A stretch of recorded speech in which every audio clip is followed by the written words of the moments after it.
детства мечтал быть ученым.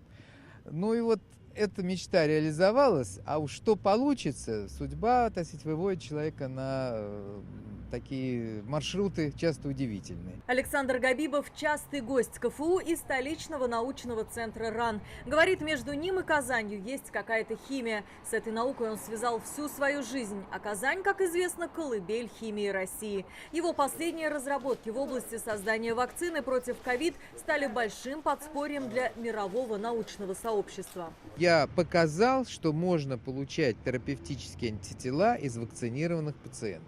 Действительно, из пациентов, вакцинированных и Pfizer, и Спутником, можно разобрать на единичные элементы репертуар антительный и далее из соответствующих Б-клеток получить терапевтическое антитело. Вот, собственно, Трамп-то был вылечен так. Прошла, так сказать, эпидемия. Но может быть что-то еще, понимаете? Поэтому то, что такая технология есть, и она есть в России, вот я считаю, да, наверное, это вот моя заслуга. Еще одна разработка связана с нейтрализацией фосфоорганических ядов. Теперь и у России есть молекулы, которые способны противостоять химическому и биологическому оружию. Вообще химическое оружие – это оружие бедных, так сказать, террористов. Относительно по сравнению с ядерной бомбой ее трудно, а поражающий эффект огромный. Минимальные концентрации можно создать для того, чтобы... Поэтому я считаю, в арсенале каждого государства эти так сказать, защитные молекулы должны быть.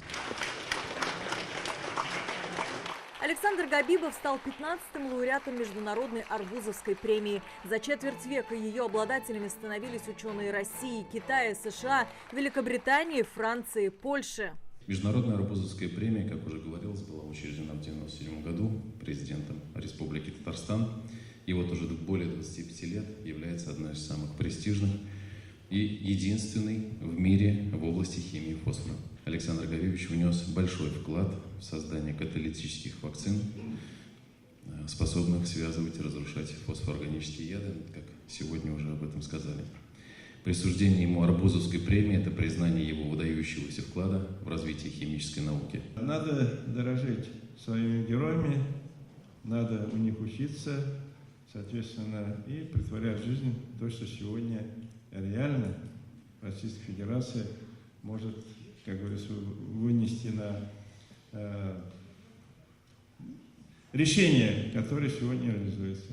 Он тоже работает на биоловушке против фосфоорганических токсинов. В России он был первый. Александр Габибов уверен, впереди еще много открытий. Российская наука смогла пережить развал Советского Союза, а значит и санкционные катаклизмы переживет. Алия Хайрудинова, Данил Филатов, ТНВ, Казань.